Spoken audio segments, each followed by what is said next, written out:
Si et seulement si vous êtes parvenu à flasher un ESP8266 avec le firmware NodeMCU, alors vous allez pouvoir réaliser votre première application Wi-Fi.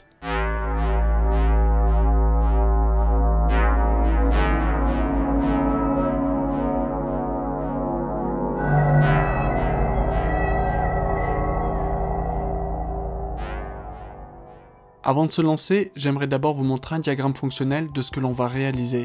Depuis une application smartphone, on va envoyer une requête correspondante à une information d'état sur notre routeur à travers une URL. Le routeur va transmettre l'information à l'ESP8266 grâce à son adresse IP et l'ESP va alors traiter cette information en agissant comme n'importe quel microcontrôleur. Maintenant qu'on a une vision de l'ensemble, on peut se lancer en commençant par le câblage suivant. Ensuite, téléchargez dans la description l'application Java ESplorer, puis lancez l'application depuis le répertoire dist. Le ESplorer est une application permettant de programmer simplement un ESP8266. Il s'utilise comme l'IDE Arduino, à la grande différence que le langage de programmation est le Python. Commencez par copier-coller le code que je vous ai mis dans la description, qui consiste dans un premier temps à nous connecter au réseau Wi-Fi avec le nom du routeur et son mot de passe. On définit nos broches GPIO 0 et GPIO 2 comme des sorties et par défaut à l'état bas. Ensuite, nous créons un mini-serveur web. Et en fonction de l'information d'état contenue dans les requêtes, on définit alors l'état des sorties GPIO. Sauvegardez le fichier en le renommant init.lua. Ouvrez la liaison série, effectuez un reset de la carte et enfin téléversez le code.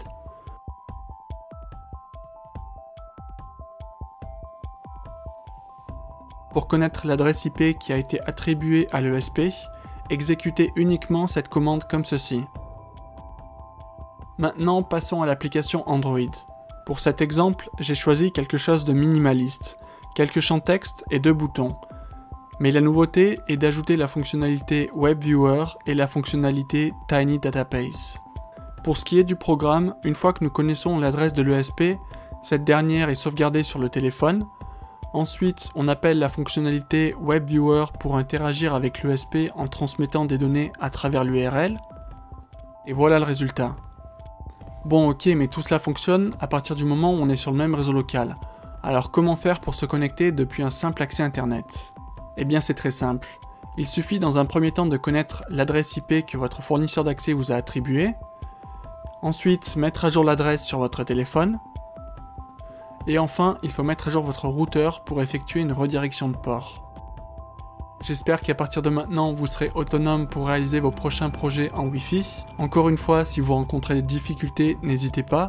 Mon aide est gratuite et elle le sera toujours.